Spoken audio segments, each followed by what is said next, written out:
Sir आज की इस वीडियो में दो टॉपिक पे हम बात करने वाले हैं और मुझे लगता है कि आज की ये वीडियो बहुत ही ज़्यादा इंपॉर्टेंट होने वाली है। चाहे आप स्टॉक मार्केट में निवेश करते हो, चाहे आप म्यूचुअल फंड के ज़रिए स्टॉक मार्केट में निवेश करते हो, दोनों के लिए बहुत ही ज़्यादा इंपॉर्टेंट होने वाली है। सबसे पहली बात तो हम ये करेंगे निफ्टी रीबैलेंसिंग को लेकर। अब ये क्या होती है इसके बारे में हम डिटेल्स में बात करेंगे।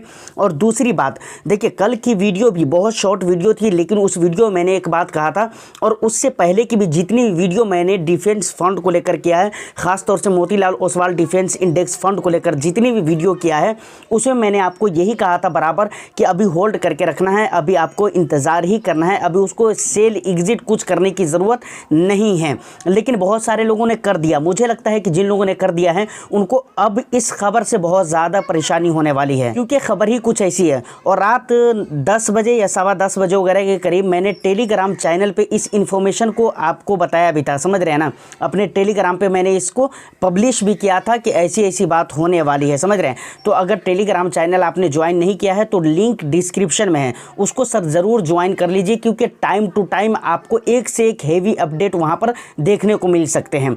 चलिए डायरेक्ट हम अपने मुद्दे की तरफ आते हैं। सबसे पहले अगर निफ्टी 50 रीबैलेंसिंग की बात करें तो ये क्या होता है। देखिए ये होता है, इसको आप इस तरीके से समझ सकते हैं कि यानी निफ्टी 50 में बदलाव, समझ रहे हैं, जो कि 2 मरतबा देखने को मिल जाता है साल में। एक मरतबा दिसंबर वगैरह के करीब, नवंबर दिसंबर वगैरह के करीब, और एक मरतबा मार्च वगैरह के करीब, समझ रहे हैं। 2 मरतबा यानी 6-6 महीने के आसपास पे निफ्टी 50 के अंदर बदलाव देखने को मिलते हैं। यानी कई बार ऐसा होता है कि 2 स्टॉक निफ्टी 50 से निकाल दिए जाते हैं जो अच्छा परफॉर्म नहीं कर रहे होते हैं, और 2 स्टॉक जो कोई अच्छा परफॉर्म कर रहा होता है उसको ऐड कर दिया जाता है। कभी एक को भी निकाला जाता है और एक को ऐड किया जाता है। लेकिन फिलहाल की अगर बात की जाए तो यहाँ पर 2 कंपनीज ऐसी हैं जिनको निफ्टी 50 से निकालने की बात की जा रही है, और 2 कंपनी ऐसी है जिनको निफ्टी 50 के अंदर ऐड करने की बात की जा रही है। सबसे पहले हम बात करते हैं कि वो 2 कंपनीज कौन सी है जिनको निफ्टी 50 से निकालने की बात की जा रही है। तो सबसे पहले नंबर पे आ जाता है डिवीज लैबोरेटरीज। ये एक फार्मा सेक्टर की कंपनी है जिसको निकालने की बात की जा रही है। और दूसरे नंबर की जो कंपनी है वो है L&T इन्फोटेक माइंट्री। तो ये दोनों कंपनीज है जिसको निफ्टी 50 से निकालने की बात की जा रही है। पहले नंबर पे कौन है, डिवीज लैबोरेटरीज, और दूसरे नंबर पे है L&T इन्फोटेक माइंट्री, समझ रहे हैं। ये दोनों कंपनीज है जिसको निफ्टी 50 से निकाला जाएगा, समझ रहे हैं। अब देखिए निफ्टी 50 से अगर किसी कंपनी को निकाला जा रहा है, इसका ये मतलब नहीं कि वो कंपनी बहुत ज़्यादा बुरी है या फिर उस कंपनी के जो स्टॉक्स है वो बहुत ज़्यादा बुरी है, समझ रहे हैं ना। बहुत सारी चीज़ों को मायने रखती है, बहुत सारी चीज़ें मायने रखती है किसी भी कंपनी को एंट्री या एग्जिट के लिए निफ्टी 50 के अंदर। तो हम ये नहीं कह सकते कि यहाँ पर हम अब क्या कहते हैं L&T इन्फोटेक माइंट्री के शेयर्स को नहीं खरीदेंगे या डिवीज लैबोरेटरीज के शेयर्स को नहीं खरीदेंगे, क्योंकि ये बहुत बुरा हो चुका है। अब हम बात करते हैं कि वो 2 कंपनीज जो एंट्री करने वाली है निफ्टी 50 के अंदर। तो सबसे पहले नंबर पे आ जाता है BEL यानी भारत इलेक्ट्रॉनिक लिमिटेड, समझ रहे हैं ना। और यहीं पर बात खुलती है, समझ रहे हैं। यहीं पर एक बहुत बड़ा पॉइंट है जो आगे चलकर मैं अभी आपको बताने वाला हूँ। सबसे पहले मैं आपको बता दूं कि ये एक डिफेंस सेक्टर की कंपनी है, समझ रहे हैं, जो डिफेंस के प्रोडक्ट के ऊपर काम करती है, समझ रहे हैं। चाहे जो भी काम कर रही हो, लेकिन डिफेंस सेक्टर की ये कंपनी है, समझ रहे हैं। BEL भारत इलेक्ट्रॉनिक्स लिमिटेड, समझ रहे हैं। दूसरी कंपनी जिसकी एंट्री होने वाली है वो है टाटा ग्रुप। देखिए टाटा ग्रुप की अगर बात की जाए तो ऑलरेडी कई सारी कंपनीज है टाटा ग्रुप की जो निफ्टी 50 के अंदर है, लेकिन एक और भी कंपनी जो कि टाटा ग्रुप की है और उसकी एंट्री निफ्टी 50 के अंदर होने वाली है।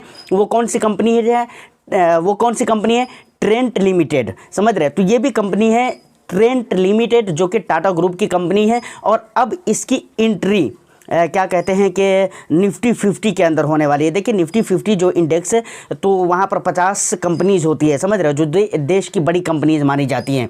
तो यहाँ पर रीबैलेंसिंग होती रहती है, 6 महीने पे चेंजेस देखने को मिलते रहते हैं। तो फिलहाल एंट्री इन लोगों को मिलने वाली है।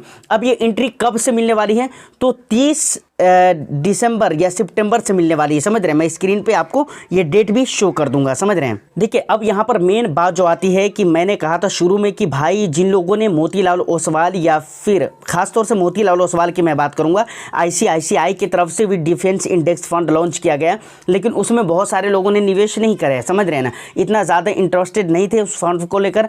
जब मोतीलाल ओसवाल का डिफेंस इंडेक्स फंड लॉन्च हुआ था उस टाइम पर निवेशक ने बहुत ज़्यादा भर भर कर पैसे डाले थे Motilal Oswal defence index fund के अंदर, तो उसके ऊपर हम ज़रूर बात करेंगे क्योंकि उसमें बहुत सारे लोगों ने निवेश करके रखा हुआ है। तो मैंने शुरू में ही कहा था जिन लोगों ने उस फंड को रिडीम कर दिया है उसको अब पछतावा होगा। क्यों पछतावा होगा, अब इसको ज़रा समझते हैं। देखिए, सबसे पहली बात आपको पता है कि Nifty India defence index TRI, समझ रहे, ये जो इंडेक्स है Nifty India defence index TRI, इस इंडेक्स के अंदर दो कंपनीज़ का बहुत ज़्यादा वेटेज है।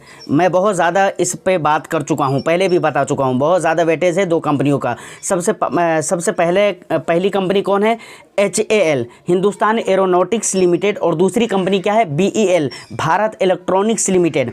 अब देखिए, भारत इलेक्ट्रॉनिक्स लिमिटेड की एंट्री कहाँ पर हो रही है, निफ्टी 50 के अंदर हो रही है। तो अब निफ्टी 50 को फॉलो करने वाला जो भी इंडेक्स फंड होगा उसका निवेश भारत इलेक्ट्रॉनिक के अंदर देखने को मिलेगा, समझ रहे हैं। यानी निफ्टी 50 जो इंडेक्स है, इस इंडेक्स को फॉलो करने वाले जितने भी म्यूचुअल फंड के अंदर फंड्स होंगे, इंडेक्स फंड्स होंगे, समझ रहे हैं, उनको BEL के अंदर निवेश करना उनकी मजबूरी होगी, ना चाहते हुए भी निवेश करना पड़ेगा।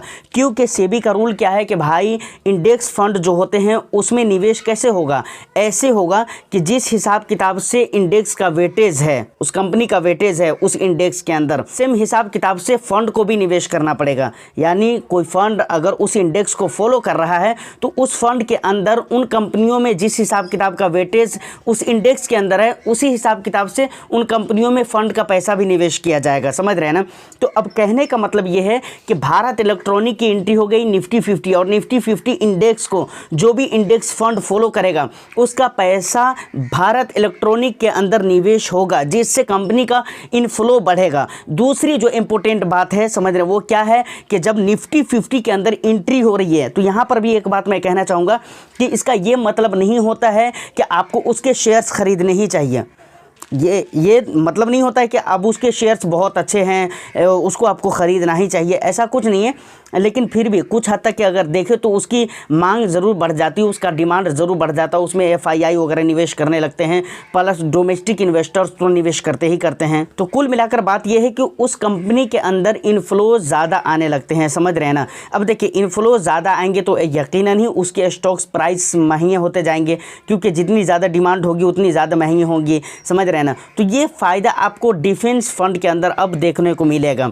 ख़ास तौर से आपको ICICI के भी डिफेंस इंडेक्स फंड के अंदर देखने को मिलेगा, और क्या कहते हैं मोतीलाल ओसवाल के अंदर भी देखने को मिलेगा। लेकिन ख़ास तौर से मोतीलाल की बात ज़रूर करेंगे, इसलिए कि उसमें बहुत ज़्यादा लोगों ने निवेश करके रखा हुआ है। तो फाइनली लास्ट में एक बात मैं स्टॉक मार्केट वाले को ज़रूर कहना चाहूँगा कि देखिए, जो लोग स्टॉक मार्केट में निवेश करते हैं तो अब आपको यहाँ पर इस वीडियो से ये डिसीज़न बिल्कुल नहीं लेना है कि जिन कंपनियों को निकाला गया है उसके शेयर्स को अगर हम ख़रीद कर भी रखे हैं तो उसको सेल कर देना है, या फिर उसके शेयर्स में इन्वेस्टमेंट नहीं करना है। और जिन कंपनियों को एंट्री दी जा रही है इसका यह मतलब नहीं कि उसके शेयर्स में अब निवेश करना ही करना है, समझ रहे हैं ना। तो इन दोनों बातों को ज़रूर याद रखिएगा। सिर्फ एग्जिट और एंट्री निफ्टी 50 के अंदर ये चीज़ें फैसला और डिसीजन नहीं होती है कि किसी कंपनी के शेयर आपको ख़रीदना चाहिए और किसी को बेचना चाहिए, समझ रहे हैं। तो ये कुछ इंपॉर्टेंट जानकारी थी जिसकी वजह से मुझे लगा कि आपको ये जानकारी ज़रूर पहुँचाना चाहिए। उम्मीद करता हूँ कि इन्फॉर्मेशन आपको अच्छी लगी हो, तो एक लाइक कर दीजिए, शेयर कर दीजिए। चैनल को अगर अभी तक आपने सब्सक्राइब नहीं किया है तो चैनल को भी ज़रूर सब्सक्राइब कर लीजिए। और बहुत ज़्यादा इंपॉर्टेंट बात कि भाई टेलीग्राम का लिंक आपको डिस्क्रिप्शन में मिल जाएगा। बहुत सारी इंपॉर्टेंट अपडेट मैं वहाँ पर आपको देता रहता हूँ, जो अपडेट आपके लिए बहुत ज़्यादा कीमती होती है, समझ रहे हैं। तो इसके लिए आप ज़रूर टेलीग्राम चैनल को सब्सक्राइब करें। वीडियो की डिस्क्रिप्शन में आपको लिंक मिल जाएगा, वहाँ से आप ज्वाइन कर सकते हैं। All the best, thank you for watching.